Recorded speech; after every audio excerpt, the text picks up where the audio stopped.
சாயப்பாவை நெருங்க நெருங்க மாயையும் கர்மாக்களும் குறுக்கீடு செய்யும்.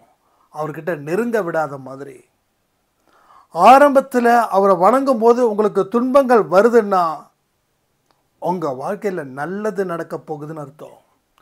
துன்பங்களை பார்த்து பயந்து நீங்கள் இன்பத்துக்கு தேடினீங்கன்னா உங்கள் வாழ்க்கையில் மிகப்பெரிய கெடுதலும் நடக்க போகுதுன்னு அர்த்தம். சாய்ப்பாவோட வழியில் பயணம் செய்வதுன்றது மிகப்பெரிய கடினம். ஆனால் அந்த கடினத்தை பொருட்படுத்தாமல் நீங்கள் போய் சேர்ந்துட்டீங்கன்னா ஒரு ஒரு கட்டத்துலேயும் உங்கள் வாழ்க்கையில் வெற்றி மாலை வரும். 70-80 வயசு ஆகும்போது பெரிய சந்தோஷத்தையும் அளவில்லாத நிம்மதியையும் நீங்கள் பெறுவீர்கள். இல்லைன்னா வாழ்க்கை அப்படியே தலைக்கீழாக மாறிடும். சைரா, என் உயிரின் உயிரானவர்களே, வாழ்க்கையில் எவ்வளவோ சேஞ்ச் பண்ணியிருக்கோம். ஆனாலும் நம்ம வாழ்க்கையில் மாற்றங்கள் வரல. நம்மளோட கேரக்டர்ஸை சேஞ்ச் பண்ணியிருக்கோம். அப்பையும் வாழ்க்கையில் மாற்றங்கள் வரல. பலவிதமான வழிமுறைகளை ஹேண்டில் பண்ணோம். அப்பையும் நம்ம வாழ்க்கையில் எந்த மாற்றங்களும் வரலை. பல கஷ்டத்தையும் பல நஷ்டத்தையும் அனுபவித்து நல்ல வாழ்க்கையை வாழணும்னு முடிவு பண்ணோம். அப்பையும் நமக்கு எந்த விதமான மாற்றங்களும் வரலை. இது இப்படியே போனால் வாழ்க்கை என்ன ஆகும் அப்படின்ற ஒரு நிலைமையும் நாம் அதை நினச்சி ஒவ்வொரு நாளும் கண்ணீர் விட்டுக்கிட்டு இது எப்படா இந்த வாழ்க்கையை மாறும், எப்படா என் நிலைமை மாறும், எப்போதான் பிரச்சனைகள் தீரும் அப்படின்னு நம்ம ஏங்க அது என்னவோ ஒரு பக்கம் துன்பத்தை மட்டுமே கொடுத்துக்கிட்டு இருக்குது. ஸோ இதில் இருந்து சாயப்பா சொல்லக்கூடிய வழிமுறைகள் எப்படி இருக்கும், அவர் இப்போ உங்கள் முன்னாடி வந்து பேசினாருன்னா என்ன பேசுவார் அப்படின்றத பற்றி தான் இந்த பதிவு. ஸோ இந்த பதிவு ரொம்ப ரொம்ப இம்பார்ட்டன்ட்டு. அதுக்கு முன்னாடி சொல்கிறேன், இப்போது இன்றைக்கி ஒரு 30 பேருக்கு அன்பே சாயோட டிஷர்ட், சின்ன அந்த லேமினேட் பண்ண செஞ்ச ஃபோட்டோ, ஒரு ஸ்டிக்கர், உதி, இது வந்து இன்றைக்கி அனுப்பியிருக்கோம். ஸோ யாருக்கெல்லாம் வந்ததோ உடனே நாளைக்கு எனக்கு வந்து கொஞ்சம் அனுப்பி விட்டுருங்க. ஸோ இன்னொரு அடுத்தடுத்த ஸ்லாட் வந்து அனுப்புகிறோம். அது வரைக்கும் யாரும் பேமெண்ட் பண்ண வேண்டாம். முதல்ல இதெல்லாம் முடிச்சிடுறோம். அதுக்கப்புறமா மறுபடியும் நம்ம இந்த விஷயத்தை ஸ்டார்ட் பண்ணலாம். ஓகேங்களா? அப்போ வாழ்க்கையில் சாயப்பா என்ன சொல்ல போகிறாரு அப்படின்னா, முதல்ல ஒரு விஷயத்தை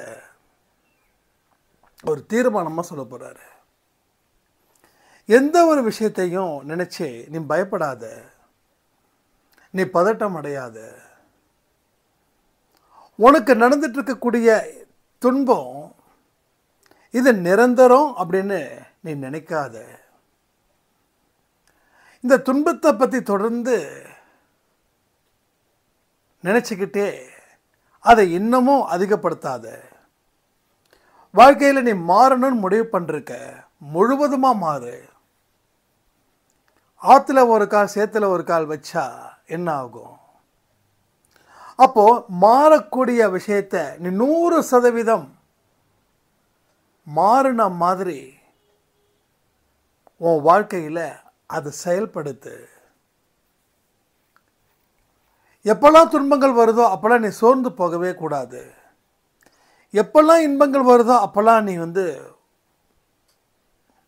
ஓவராக ஆடிடவும் கூடாது. எல்லாருக்கிட்டையும் பார்த்து பொறுமையாக நடந்துக்கோ. எல்லோருடைய அன்பும் நமக்கு முக்கியம். எல்லோருடைய ஆசீர்வாதமும் நமக்கு முக்கியம். நல்ல செயல்களை தொடர்ந்து செய், தீயதை விட்டுடு.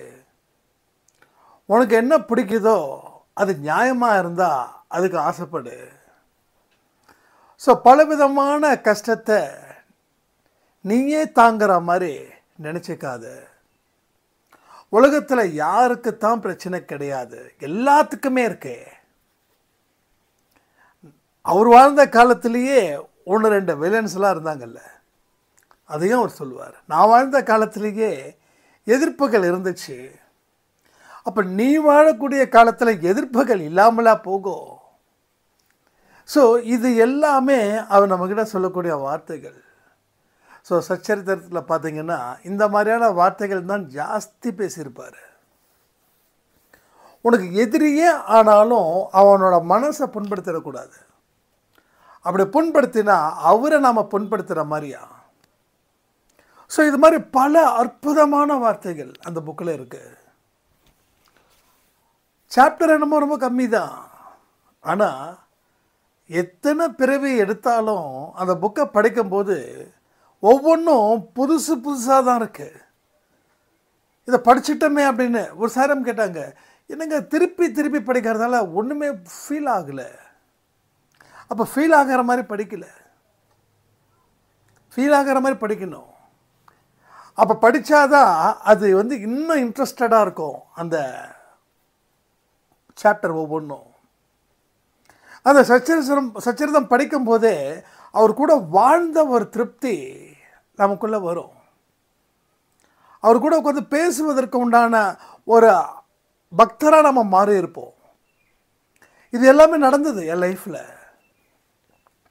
ஆனால் இங்கே பல பேர் இந்த சாப்டர்ஸ்லாம் படித்து முடிச்சுட்டா பிரச்சனைகள் தீரும் அந்த ஒரு மைண்ட் செட்டை வச்சு படிக்கும்போது அவங்களுக்கு ஒன்றும் புரியல. இது இந்த சாப்டரில் ஃபஸ்ட்டு சாப்டர் கோதுமை வரைச்சார், ரெண்டாவது சாப்டர் அதை பண்ணார், மூணாவது சாப்டர் இதை பண்ணார், இது தொடர்ந்து படிக்க படிக்க இட்ஸ் வெரி போரிங் அப்படின்னு சொல்கிறவங்க ஜாஸ்தி.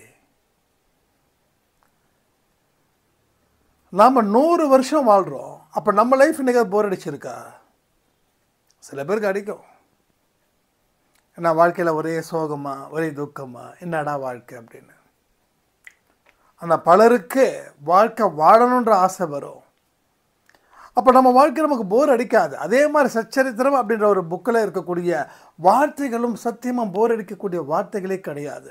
ஆனால் நீங்கள் மக்கப் மைண்டில் படிச்சிங்கன்னா, மனப்பாடம் பண்ணுற மாதிரி படிச்சிங்கன்னா இட்ஸ் எ டோட்டலி போர். எல்லா விஷயத்தையும் மைண்டுக்குள்ளே ஏற்றுக்கலாம், ஆனால் அதை புரிஞ்சு ஆழமாக நேசித்து அந்த புக்கோட வாழ்ந்துருக்கக்கூடிய அந்த சுவாரஸ்யம் இருக்கே, அது வேறு லெவலில் இருக்கும். அந்த லெவலில் தான் நான் உங்ககிட்ட சொல்லிகிட்ருக்கேன். இப்போ இதெல்லாம் இந்த காலத்துக்கு அவர் எப்படி பேசுவாருன்னா, அதில் இருக்கிற வார்த்தைகள் தான், அதில் இல்லாததே இல்லை, எல்லாமே இருக்குது. ஆனால் இன்னும் நிறையா சாப்டர்ஸ் எழுதியிருந்தால் இன்னும் நிறைய நம்ம கற்றுருக்கலாம். எக்கச்சக்கமான விஷயங்கள், அற்புதமான விஷயங்கள், அவ்வளோ அற்புதமாக இருக்குது. ஒரு தேன் காதில் பாயிற மாதிரி அவ்வளோ அற்புதம்.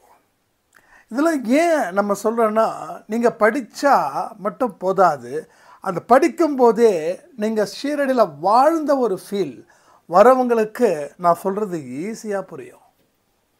வராதவங்களுக்கு ஜஸ்ட்டு ஹேமந்த் எழுதுனாங்க, நீங்கள் படிக்கிறீங்க, படித்தா நல்லதுன்னு சொல்லி படிக்கிறீங்க. மறுபடியும் சொல்கிறேன், இது நல்லது அப்படின்னு சொல்லி பண்ணாதீங்க, அதில் சுவாரஸ்யம் இருக்காது. சுவாரஸ்யமாக களத்தில் இறங்குங்க, சுவாரஸ்யமாக இறங்குங்க. அதுதான் என்றைக்குமே ரொம்ப ஆழமாக நிற்கும், ரொம்ப அழுத்தமாகவும் நிற்கும். என்றைக்குமே மறக்கவே மறக்காது. உங்கள் வாழ்க்கையில் நீங்கள் செய்யக்கூடிய அத்தனை முறைகளும் வெற்றிகரமான முறையாக மாறும். இங்கே பல பேருக்கு அவர் என்ன முடிவு எடுக்கிறது அப்படின்னு நாம் நினைப்போம். இது அவருக்கு சரியான முடிவாக இல்லையான்னு உடனே சீட்டு போட்டுலாம் குளிக்கலாம் போட்டுலாம் பார்ப்போம். ஆனால் அது உண்மையா? சத்தியமாக கிடையாது, அது உண்மையே கிடையாது. இதனால் பலவிதமான குழப்பங்கள். ஒரு சாரம் சொன்னாங்க, சீட்டு எழுதியும் போட்டு பார்த்துட்டேன், நல்லது தான் சொன்னார், ஆனால் முடிவு ரொம்ப வேறு மாதிரி போயிட்டுருக்க சாய்ராம். அப்போது நீங்கள் எந்த விஷயத்தையும் புரிஞ்சிக்காம ஒரு குருட்டுத்தனமான நம்பிக்கையில் சீட்டு எழுதி போட்டு பார்த்தா அது செட் ஆகுமா சொல்லுங்கள்? ஒன்றும் இல்லை. ஃபார் எக்ஸாம்பிள் ஒரு சின்னதாக ஒரு யாருக்கோ ஒரு சர்ஜரி வருதுன்னு வச்சுக்கோங்க. டாக்டர் சொல்கிறாரு சர்ஜரி பண்ணி தான் ஆகணும்னு. சரி, சர்ஜரி பண்ணாமல் இருக்கலாமா வேண்டாமா அப்படின்னு சொல்லி நீங்கள் சீட்டை எழுதி குளிக்க போட்டு பார்த்தீங்க அப்படின்னா, அதில் வேண்டான்னு சொல்ல நீங்கள் கடவுள் வாக்கு கொடுத்துட்டாரு வேண்டாம் அப்படின்னு சொல்லி சர்ஜரி பண்ணாம விட்டா என்ன ஆகும்? உயிருக்கே பிரச்சனை ஆகும்ல. அப்போ சர்ஜரி பண்ணணும் அப்படின்ற ஒரு விஷயத்தை நம்ம மறுபடியும் ரெண்டாவது ஒப்பீனியன் வைக்க போகிறது இல்லை. ஒரு சர்ஜரி பண்ணணும்னா பல டாக்டர்ஸ்கிட்ட கேட்போம், ஒருத்தங்கிட்ட கேட்க மாட்டோம், 4 பேர் 5 பேர்கிட்ட கேட்போம். அதில் யார் எப்படி சொல்கிறாங்களோ அதுக்கு தகுந்த மாதிரி நம்ம மைண்ட் செட் இருக்கும். அப்போ எல்லா டாக்டர்ஸும் இல்லை இது சர்ஜரி பண்ணி தான் ஆகணும்னு சொல்லி தீர்மானமாக முடிவு பண்ணதுக்கப்புறம் குழப்பங்கள் சீட்டை எழுதி போட்டு பார்க்கறதால கிளாரிட்டி கிடைச்சிடுமா? அப்போது அந்த ஆழ்ந்த அறிவு அங்கே இருக்குது, அதனால் தேவையில்லை. அப்போ ஆழ்ந்த அறிவு அங்கே இல்லைன்றதால தான் இந்த குழப்பம். அப்போ உங்கள் வாழ்க்கை பற்றியும் உங்கள் கர்மாக்கள் பற்றியும் உங்கள் விதி பற்றியும் உங்கள் கேரக்டர்ஸ் பற்றியும் உங்களுடைய எதிரிகளையும் நண்பர்களையும் நீங்கள் புரிஞ்சு வச்சுக்கிறத பற்றியும் ஒரு அழுத்தமான அறிவு இருந்துடுச்சு அப்படின்னா இந்த சீட்டு எழுதி போட்டு பார்க்கக்கூடிய பழக்கம் தேவையப்படாது. தயவு செய்து சொல்கிறேன், யாரும் அது மாதிரி செய்யாதீங்க. உங்கள் வாழ்க்கை நீங்கள் அழுத்தமான ஆழமான அறிவு இல்லாத வரைக்கும் எதை பற்றியும் யோசிக்காதீங்க. அதற்கு அந்த அறிவு உங்களுக்கு கிடைச்சதுக்கப்புறம் நீங்கள் களத்தில் இறங்குங்க. கடவுள் துணை நிச்சயமாக நிற்கும். கடவுள் துணை வேணும், எல்லா விஷயத்துக்கும் வேணும். கடவுளோட முடிவும் என் முடிவும் சரியானதாக இருக்குது அப்படின்ற ஒரு தீர்க்கமான நம்பிக்கை உங்களுக்கு வந்துடுச்சுன்னா நீங்கள் ரெண்டாவது முடிவு அப்படின்னு தேட மாட்டீங்க. அதே முடிவில் நிற்பீங்க. எங்கே ஆரம்பிச்சிங்களோ அங்கே இன்னும் ஸ்ட்ராங்காக நின்று உங்கள் வாழ்க்கையில் கரெக்டான வழியை நீங்கள் தேர்ந்தெடுத்து அதில் நீங்கள் பயணம் செய்வீர்கள். பயணம் நல்லா இருக்கணும், பயணம் கஷ்டமாக இருக்கக்கூடாது. இது எல்லாருடைய மனுஷனுடைய மனசுலேயும் அந்த எண்ணம் இங்கே இருக்கும். ஆனால் போகக்கூடிய இடம் கரடுமுடாக இருக்கும். அப்போ என்ன பண்ண முடியும்? போகாமல் இருக்க முடியுமா?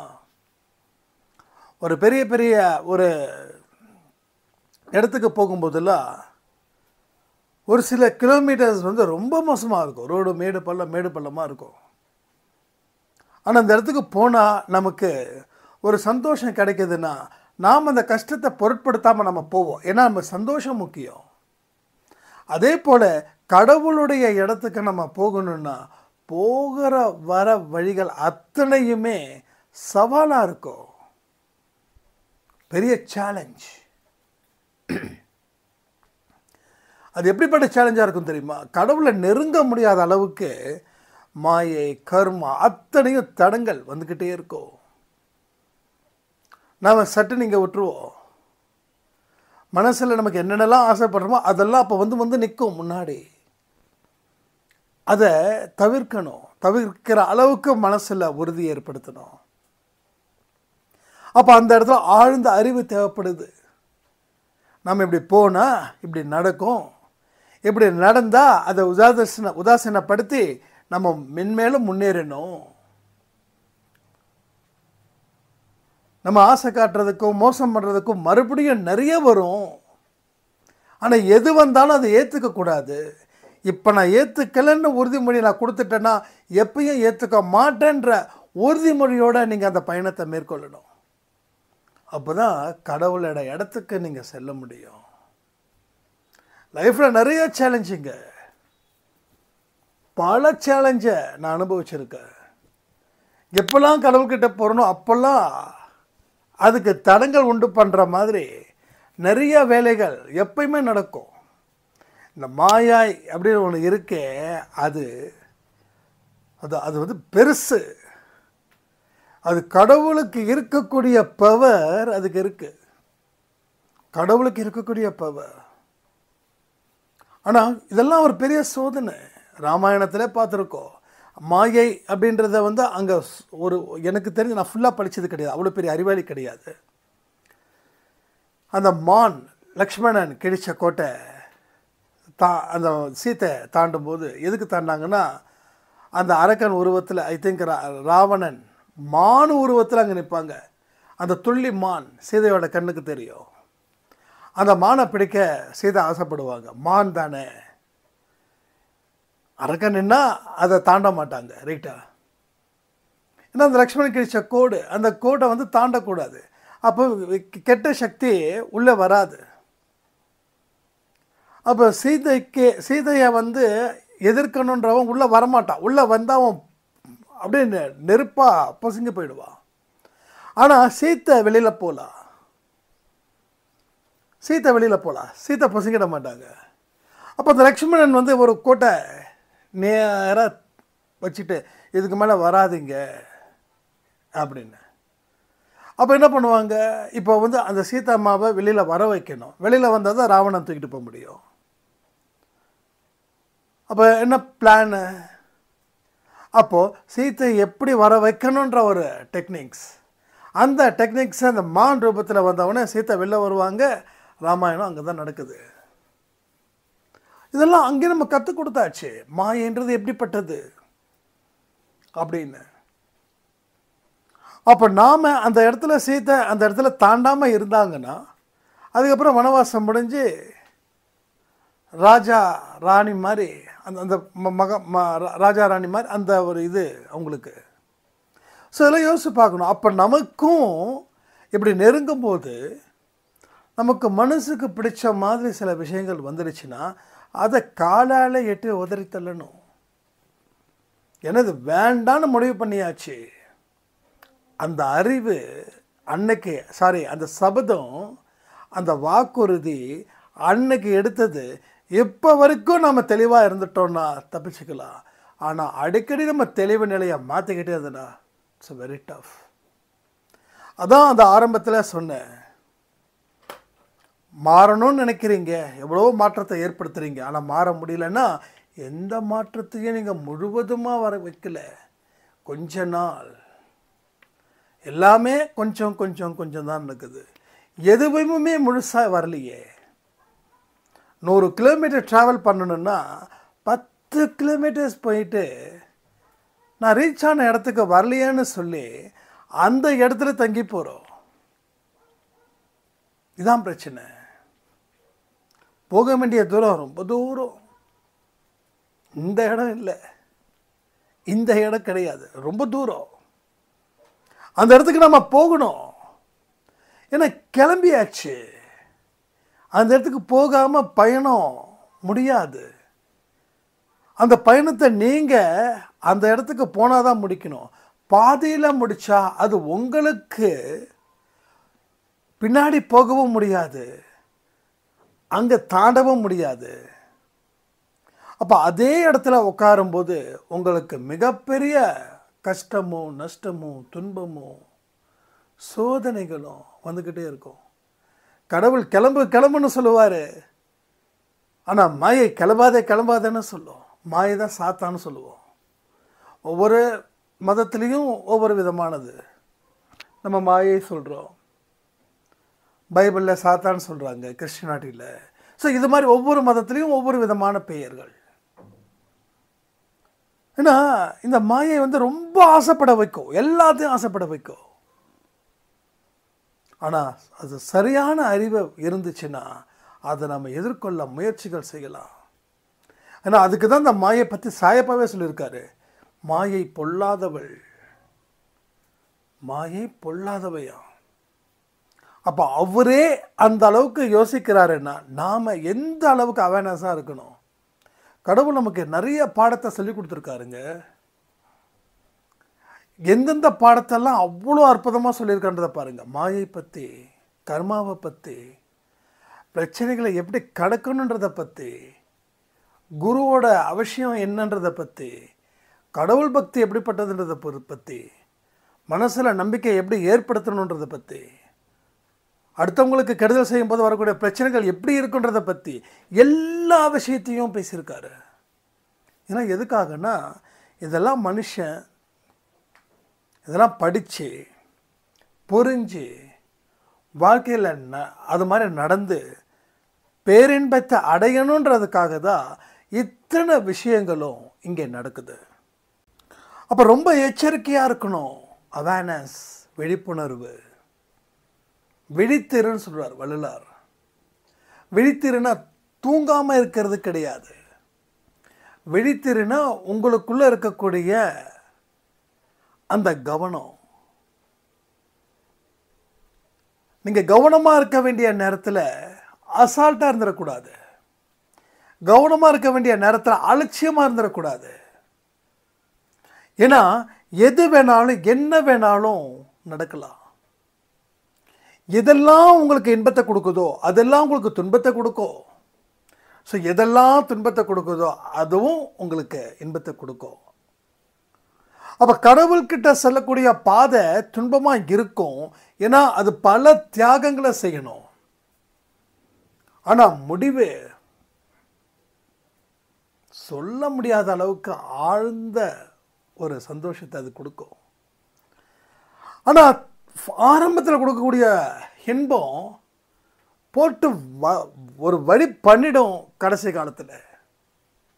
இதுக்காகவாடா இந்த சந்தோஷத்தை எனக்கு கொடுத்த கடவுளே, அந்த சந்தோஷத்தை கொடுத்ததால தான் இன்றைக்கி நான் இப்படிப்பட்ட ஒரு வாழ்க்கையை வாழ்ந்துட்டுருக்கேன்னு சொல்லி இங்கே பல பேர் கதறீங்க. அதில் நானும் ஒருத்தனாக தான் இருந்தேன் ஒரு காலத்தில். அப்போ ஆரம்பத்தில் கொடுக்கக்கூடிய சந்தோஷம் கடைசி வரைக்கும் வரல. ஆனால் இப்போ பல துன்பங்கள் கடவுள்கிட்ட சேரும்போது எனக்கு பலவிதமான பிரச்சனைகளும் வருது. ஆனால் எதுலேயும் சிக்கிக்க கூடாதுன்றதுல நான் ரொம்ப தெளிவாக இருக்கிறதால அது பழகிடுச்சு. அந்த பழக்கத்துக்கு கொண்டு வந்ததால் கொஞ்சம் ஈஸியாக கடக்கிற பல பிரச்சனைகளை, அதாவது மாயை ஏற்படுத்தக்கூடிய பிரச்சனைகளை. சில பேர் நம்மளை பற்றி அவதூறு பேசுவாங்க. அவர் அப்படி, இவர் இப்படி, அது இதுன்னு. அதெல்லாம் இப்போது தாண்டி போயாச்சு. நீ பேசுறியா பேசு, நீ என்ன செய்ய முடியுமோ அதை சிறப்பாக செஞ்சுக்கோ, அதை பற்றி கவலையே படலை. ஏன்னா நான் என்ன தப்பு பண்ணாலும் எனக்கு தண்டனை நிச்சயம். தப்பு பண்ணனா உனக்கு தண்டனை நிச்சயம். தப்பு பண்ணியிருந்தா எனக்கு தண்டனை, தப்பு பண்ணலன்னா உனக்கு தண்டனை. யாருக்கு அப்போ உனக்குன்னா அவதூறாக பேசுகிறாங்க இல்லையா, பேரை கெடுக்கணும்னு சொல்லி சில பிளான் பண்ணுறாங்க இல்லையா, அவங்களுக்கு தண்டனை நிச்சயம். ஸோ ஏதோ ஒரு இடத்துல தண்டனை நிச்சயமாக உண்டு. எனக்கு தண்டனை இல்லைன்னா அப்போ இன்னொருத்தங்களுக்கு தண்டனை இருக்குதுன்னு அர்த்தம். இன்னொருத்தவங்களுக்கு தண்டனை இல்லைன்னா எனக்கு தண்டனை இருக்குதுன்னு அர்த்தம்.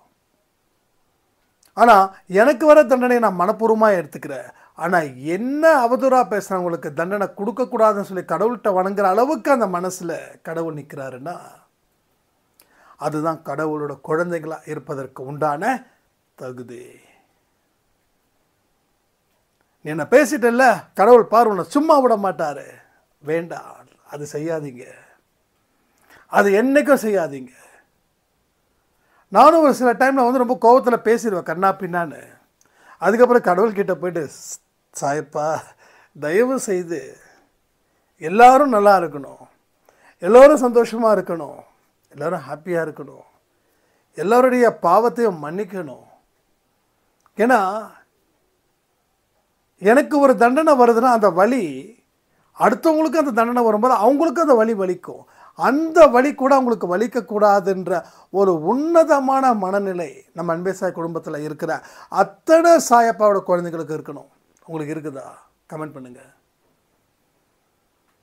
இல்லைன்னா இல்லைன்னு சொல்லுங்கள். இல்லாதது இருக்குதுன்னு சொல்லவே வேண்டாம். தயவுசெய்து தப்பு, பாவம். நம்ம நிறைய விஷயங்கள் பாவத்தை சொல்கிறோம் தெரியுமா? பொய் சொல்கிறது கூட பெரிய பாவம் தான். நீங்கள் சொல்லலாம், இதனால் ஒன்றும் பிரச்சனை இல்லையாப்பா. பிரச்சனை இல்லை நீங்கள் நினைக்கிறீங்கல்ல, ஆனால் பிரச்சனை இருக்குது. ஒரு தண்டனைக்கும் பிக் பாக்கெட் அடிக்கிறவங்களுக்கு கோர்ட்டில் வந்து தூக்கு தண்டனை கொடுக்க மாட்டாங்க. கொலை பண்ணுறவனுக்கு 10 நாள் ஜெயிலில் வச்சுட்டு அனுப்ப மாட்டாங்க. ஸோ ஒரு தண்டனைக்கும் ஒரு விதமான ஒரு குற்றத்துக்கும் ஒரு தண்டனை இருக்குது. அப்போது நாம் செய்யக்கூடிய சின்ன சின்ன தவறுகள் அதுக்கும் மார்க் இருக்குது. அந்த சின்ன தவறுகளை தொடர்ந்து செஞ்சுக்கிட்டே இருந்தால் பெரிய குற்றத்தை செய்கிற அந்த தண்டனை இது வந்துடும். அல்லது ரொம்ப எச்சரிக்கையாக இருக்கணும்னு சொல்கிறேன். நம்மளாம் பெரிய தவறுகள்லாம் செய்யலை. இங்கே யார் பெரிய தவறுகள் செஞ்சுருக்காங்க? யாராவது செஞ்சுருக்கோமா? யாராவது பெருசாக நம்பிக்கை துரோகம் பண்ணியிருக்கோம்? இல்லை. நம்பிக்கை துரோகத்தால் வீழ்த்தப்பட்டு உட்காந்துருக்குறோம். நம்பிக்கை துரோகம் பண்ணலை. ஈவன் நானும் சரி, நீங்களும் சரி, யாரும் சரி. ஆனாலும் போன ஜென்மத்துக்கு உண்டான பாவத்தை அனுபவிச்சுட்ருக்கோம். அது உண்மை. ஸோ தண்டனை காலம் அப்படின்னும்போது நான் சந்தோஷமாக அதை அனுபவிக்கிறேன். ஏன் அப்படின்னா தண்டனை காலம் முடிஞ்சதுக்கப்புறம் எனக்கு நல்வழி பிறக்குதில்லை. ஸோ தண்டனையை மனப்பூர்வமாக ஏற்றுக்கிறேன். மனப்பூர்வமாக ஏற்றுக்கிறதால என்னுடைய பிரச்சனைகளை பார்த்து பயப்படலை. நான் நேற்று ஒரு ஆடியோவில் சொன்னேன், பிரச்சனைகள் பார்க்கறது ஒரு கண்ணு, வளர்ச்சியை பார்க்கறது ஒரு கண்ணாக இருக்கட்டும். இந்த பிரச்சனை முடிஞ்சாதான் என் வளர்ச்சியை பார்ப்பேன்னு சொன்னால் கடைசி வரைக்கும் அந்த வளர்ச்சி பார்க்க முடியாமல் போயிடும். லாஸ்ட்டு வரைக்கும் சான்ஸே கிடையாது. கீழே விழுந்தவங்க எந்திரிக்காமல் இருக்கிறதுக்கு காரணம் இது ஒன்றே ஒன்று தான். பிரச்சனை முடியட்டும்பா, அப்புறம் நான் யாருன்னு காட்டுறேன். நீ யாருன்னு காட்டுறதுக்குள்ள வாழ்க்கை முடிஞ்சிடுமே. ஸோ சில ப்ராப்ளம்ஸ் நம்ம கூட ஒட்டி உறவாடும், அதை கட் பண்ணவே முடியாது. அப்போது அதை கட் பண்ணி தான் ஆகணும்னா சான்ஸே கிடையாது. அதுக்குள்ளே உங்கள் வாழ்க்கை முடிஞ்சு போயிடும். அப்போ பிரச்சனைக்குரிய வாழ்க்கையிலே நீங்கள் சிக்கி கடைசி வரைக்கும் துன்பத்தை மட்டும்தான் அனுபவிப்பீங்க. ஸோ அதனால் அதை விட்டுருங்க.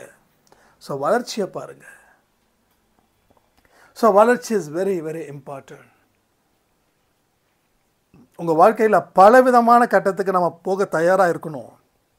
அப்போது ஒரு கட்டத்தையும் நம்ம முழுசாக அனுபவிக்கணும். அதில் வரக்கூடிய இன்பத்தையும் அனுபவிக்கணும், அதில் வரக்கூடிய தீமையையும் அனுபவிக்கணும். உங்கள் தண்டனையை நீங்கள் முழு மனதோடு அனுமதிக்கணும். நீங்கள் அனுமதிக்கலைன்னா அது பிரச்சனையை கொடுக்கும், அனுமதிச்சிட்டா அது பிரச்சனை கொடுக்காது. வந்த வேலை முடிஞ்சிருச்சுன்னு சொல்லி போயிடும். ஆனால் நீங்கள் அனுமதிக்கலைன்னா வந்த வேலை முடியல, உங்களை வச்சு செய்யும் அந்த பிரச்சனை. பல பேர் நிறைய பிரச்சனைகள் இருக்கிறவங்களுக்கெல்லாம் நம்ம அன்பே சாயில் சொன்னது இந்த ஒரே வார்த்தை தான், தயவு செய்த பிரச்சனைகளை அலோவ் பண்ணுங்க, வலியை அனுமதிங்க. வலியை அனுமதிக்கிறவங்களுக்கு கொஞ்சம் ரிலாக்ஸ்டாக இருக்குது. இன்னொரு சாயிராம் சொன்னாங்க, எனக்கு இந்த வலி 5 வருஷமாக இருந்தது, இப்படி பண்ணிட்டாங்களேன்னு சொல்லி நான் அழுத நாட்கள் உண்டு.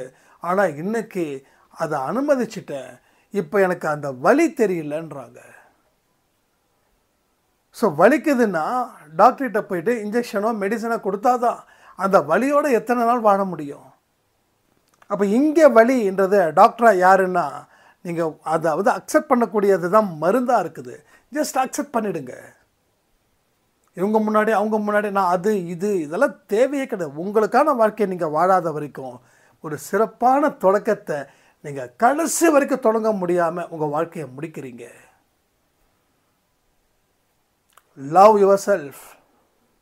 ஃபோக்கஸ் உங்கள் மேலே பண்ணுங்க, அடுத்தவங்க மேலே பண்ணாதீங்க, உங்கள் மேலே பண்ணுங்க. உங்கள் மேலே பண்ணாதான் நீங்கள் யார், உங்கள் பலம் என்ன, உங்களுக்கு என்ன செய்ய முடியுன்றதை யோசிக்க முடியும். அடுத்தவங்க மேலே நீங்கள் ஃபோக்கஸ் பண்ணிங்கன்னா உங்கள் வாழ்க்கையை நீங்கள் கடைசி வரைக்கும் வாழ முடியாமல் போயிடும். உங்கள் வாழ்க்கையை நீங்கள் வாழணும். உங்கள் கடைசி காலத்தில் வந்து நீங்கள் சந்தோஷமாக கண்ணை மூடும்போது வாழ்க்கையை நல்லா வாழ்ந்தோன்ற நம்பிக்கையோட கண்ணை மூடணும். ஐயோ இவ்வளோ இழந்துட்டோமே, நாம் அடுத்தவங்களுக்காக கஷ்டப்பட்டு துக்கப்பட்டு அந்த நிலைக்கு நீங்கள் வராத மாதிரி பார்த்துக்கோங்க. ஏன்னா ஒரு பிறவியும் நமக்கு மிக மிக முக்கியமானது. ஒரு பிறவிலையும் பாவங்கள் குறையணும். அப்போ அடுத்தடுத்த கட்டம் சூப்பரான ஒரு வாழ்க்கையை வாழணும். பாவம் குறைஞ்சா சந்தோஷம் கிடைக்கும், பாவம் குறையலைன்னா துக்கம் கிடைக்கும். இது எத்தனை பேர் நம்புறீங்க? பாவம் செஞ்சா எந்த சந்தோஷத்தையும் வாங்கவே முடியாது. என்னைக்கு நீங்கள் அப்படான்னு சொல்லி ஓய்வெடுக்கிற நேரத்தில் உங்களுக்கு புது தலைவலிகள் முளைக்கும். ஒரு அம்மா சொன்னாங்க, 60 ஆயிடுச்சுப்பா, இத்தனை நாள் இந்த வலியை நான் தாங்கினதே இல்லை, இந்த கஷ்டத்தை நான் தாங்கினதே இல்லை, இப்போ என்னால் சுத்தமாக முடியல அப்படின்னு. பட் அவங்களோட லைஃப்பில் அவங்க மற்ற மனுஷங்க கிட்ட நடந்துக்கிட்ட அந்த முறை ரொம்ப கஷ்டமாக இருக்குது. ஏன்னா அவங்களே அதை சொல்கிறாங்க. ஏன்னா கடவுள் என்றைக்குமே 60-70க்கு மேலே ஒரு சந்தோஷமான மனநிலையை கொடுப்பாரு.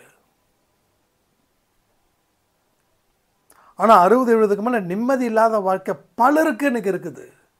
ஏன்னா இவங்க எப்படி மற்றவங்களுக்கு தொந்தரவு கொடுக்குறாங்களோ அது எல்லாம் வட்டியும் முதலுமா என்னைக்கு இவங்க அப்படான சொல்லி உட்கார்றாங்களோ அன்னைக்கு வந்து பூதாகாரமாக வந்து நிற்குது இவங்க தலையில். தோலுக்கு மாலைக்கு பதிலாக தோலில் பாம்பு வந்து நிற்குது. அது எப்போ போடுதுன்னு தெரியல. புரியுதா உங்களுக்கு? ஸோ இப்போ உங்களுக்கு 30 or 35 இல்லை 40 years இருக்கலாம். பட் ஒரு விஷயத்தை மட்டும் புரிஞ்சுக்கோங்க, யாருக்கும் துன்பத்தை உடல் அளவிலோ மனதளவிலோ கொடுக்காம இருங்க. இதை விட புத்திசாலித்தனம் வர எதுவுமே கிடையாது உங்கள் எதிர்கால வாழ்க்கைக்கு. எதிர்காலத்தில் ஒரு இன்வெஸ்ட்மெண்ட் நம்ம பண்ணணும்னு நினைக்கிறோம், ஏன் நாளைக்கு என்ன வேணாலும் ஆகலாம் அதுக்காக. அதே போல் எதிர்காலத்தில் நாம் சிறப்பாக வாழணும்னா புண்ணியங்களை கொண்டு வந்து சேர்க்கணும். அடிச்சு சொல்கிறேன், என் வாழ்க்கையில் 70-80 வயசுக்கு மேலே எந்த பிரச்சனையும் இருக்காது. ஏன்னா அதுக்கு இன்வெஸ்ட்மெண்ட் அதை தான் நான் பண்ணிகிட்டு இருக்கேன். எல்லாம் நல்லதை பண்ணு. நல்லது பண்ண முடியலையா அமைதியாக உட்காந்துடு. கெடுதல் மட்டும் பண்ணி சேர்த்துக்காத. அதுக்காக எதுவுமே பண்ணாமல் இருந்தால் அதுவும் ஒரு பாவம். ஏன்னா செய்ய வேண்டியது நீ பண்ணல, அதுவும் ஒரு பாவ கணக்கு. ஆனால் தீமை செய்யும்போது வர பாவத்தை விட சும்மா இருக்கும்போது வரக்கூடிய பாவத்தோட கணக்கு குறைவு.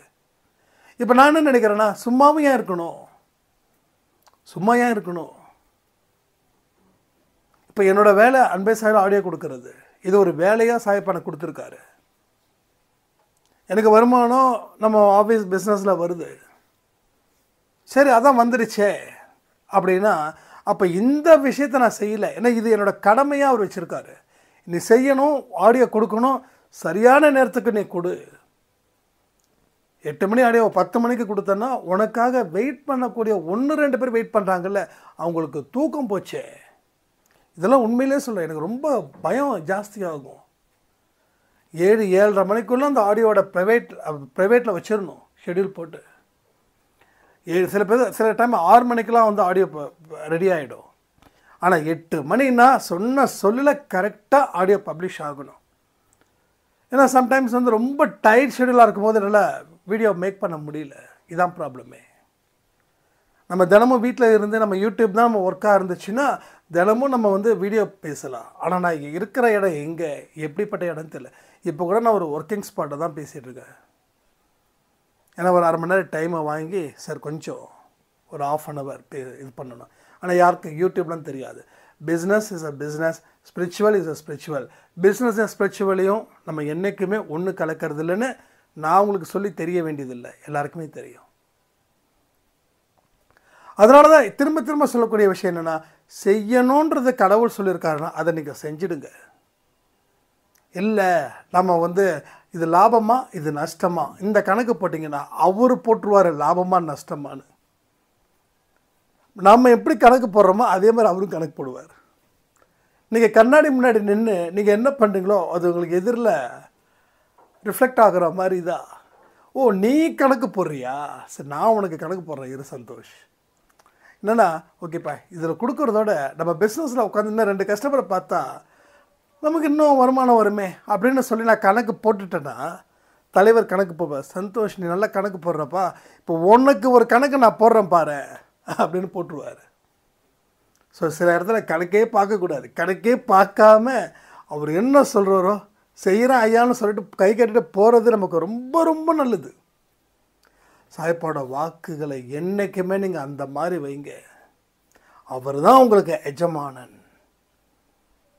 எஜமானன் விசுவாசி, இந்த 2 பேருக்கும் ரிலேஷன்ஷிப் நல்லா இருந்துச்சுன்னா எஜமானன் விசுவாசியை விட மாட்டான், விசுவாசி எஜமானனை விட மாட்டான். ஸோ இந்த இடத்துல சாயப்பா நம்மளை விடக்கூடாது, நீங்களும் சாயப்பா விடக்கூடாது. நீங்கள் எப்படியோ அப்படி அவர் உங்களுக்கு ரிஃப்ளெக்ட் பண்ணுறாரு. நீங்கள் கொஞ்சம் மாற்றுனீங்கன்னா அவர் மாற்றுறாரு, நீங்கள் மாறாமல் இருந்தீங்கன்னா அவர் மாறாமல் இருக்கார். நீங்கள் சரியான பாதையை தேர்ந்தெடுத்தால் சரியான பாதையை கொடுக்குறாரு. ஆனால் தயவு செய்து குழப்பமும் பயமும் இல்லாத மாதிரி பார்த்துக்கோங்க. திரும்பி பின்னாடி வர்றது, திரும்பி முன்னாடி போகிறது, திரும்பி சைடில் போகிறது, கேப் கிடைச்சா போகிறது வேண்டாம். உங்களோட பாதை இதுதான். அவங்க போகிறாங்க போக வேண்டாம். ஏன்னா உங்களுக்குன்னு வழி வகுக்கப்பட்ட பாதை இந்த பாதை. இதில் தான் உங்கள் பயணங்கள் இருக்கணும்னா நீங்கள் 10 கிலோமீட்டர் எக்ஸ்ட்ரா போனாலும் இங்கே தான் இருக்கணும். இல்லைப்பா இப்படி போனால் 2 கிலோமீட்டராக போயிடலான்னு சொல்லி உங்களை கூப்பிட்டு போவாங்க. தட்ஸ் அ மாயை. அவன் போயிடுவான். 2 கிலோமீட்டர் போய்ட்டு அவன் கம்ப்ளீட்டாக உங்களுக்கு மறுபடியும் கேட்பான், எங்கேப்பா இருக்கிறேன்னு. இப்போ தான்ப்பா 4 கிலோமீட்டர். என்னப்பா இப்படி முட்டாளாக இருக்கிறியே அப்படின்னு. ஆனால் அந்த 10 கிலோமீட்டருக்குள்ளே நம்ம போகிறோம் பாருங்கள், அந்த 10 கிலோமீட்டரில் 10 விதமான அனுபவங்கள் உங்களுக்கு கிடச்சிக்கிட்டே இருக்கும். கிடைக்கிற அனுபவங்கள் உடனே வேலை செய்யாதுங்க, கொஞ்சம் கொஞ்சமாக தான் வேலை செய்யும். புரியுதா? 2 கிலோமீட்டர் போயிட்டு அவர் பாட்டுங்க சாமியை கூப்பிட்டு அவர் பாட்டு போயிடுவார். ஆனால் 10 கிலோமீட்டர் போகிற உங்களுக்கு இருக்கக்கூடிய அந்த அனுபவம் யோசிச்சு பாருங்களேன். ஆற அமர பொறுமையாக நிதானமாக பார்க்கும்போது எத்தனையோ மனசில் எண்ணங்கள் உதிச்சுக்கிட்டே இருக்கும். இப்போ கடவுளுக்கு பார்க்கும்போதும் நிறைய செய்திகளை உங்கள் மனசில் கடவுள் கொண்டு வந்து கொடுத்துக்கிட்டே இருப்பார். அதனால் ஷார்ட்கட்டில் இப்படி வா, அந்த கட்டு வா, இந்த கட்டு வா வேண்டாம். எந்த கட்டில் போகணும்னு நீங்கள் நினச்சி கிளம்புனீங்களோ அதில் நீங்கள் உறுதியாக இருங்க, அதில் மாற்றவே மாற்றாதீங்க. ஆனால் அதுக்கப்புறம் நீங்கள் ஜெயிப்பீங்க. ஷார்ட்டாக போனாங்க இல்லையா, அவங்க அதே இடத்துல தான் இருப்பாங்க. உங்களோட வெற்றி இங்கே நிரந்தரமாக்கப்படுது. ஷார்ட்கட்டில் கூட்டு போகிறாரு, அவங்களோட தோல்வி அங்கே நிரந்தரப்படுத்தப்படுகிறது. ஸோ வெற்றி வேணுமா தோல்வி வேணுமா யோசிச்சு பாருங்கள். ஸோ இது மாதிரி பலவிதமான விஷயங்களை நம்ம மனசில் கொண்டு வந்து சேர்த்தா தான் நம்மளோட அனுபவம் பெருகும். அந்த அனுபவம் மூலமாக வெற்றி வரலாம், தோல்வி வரலாம், என்ன வந்தாலும் அதை ஜஸ்ட் அக்செப்ட் பண்ணுங்கள். இதை அக்செப்ட் பண்ண உங்கள் வாழ்க்கையில் மிகப்பெரிய ஒரு வெற்றி மாலையை சாயப்பா உங்கள் கழுத்தில் போடுவார். அந்த அன்னைக்கு நீங்கள் விடக்கூடிய ஆனந்த கண்ணீர் இருக்கே, அதுக்கு அளவே இல்லாதது. அப்படிப்பட்ட தீர்க்கமான விஷயத்தை நாம் இந்த பதிவின் மூலமாக நம்ம தெரிஞ்சுக்கலாம். ஆனால் இதை மனசில் உள்ள வச்சு அதை செயல்படுத்த முயற்சி பண்ணால் 100% இந்த பதிவில் சொல்லப்பட்ட அத்தனை வெற்றிகரமான விஷயங்களும் உங்களுக்கு வந்து சேரும்னு சொல்லி இந்த ஆடியோவை நான் முடிக்கிறேன். ஜெய் சாய்ராம்.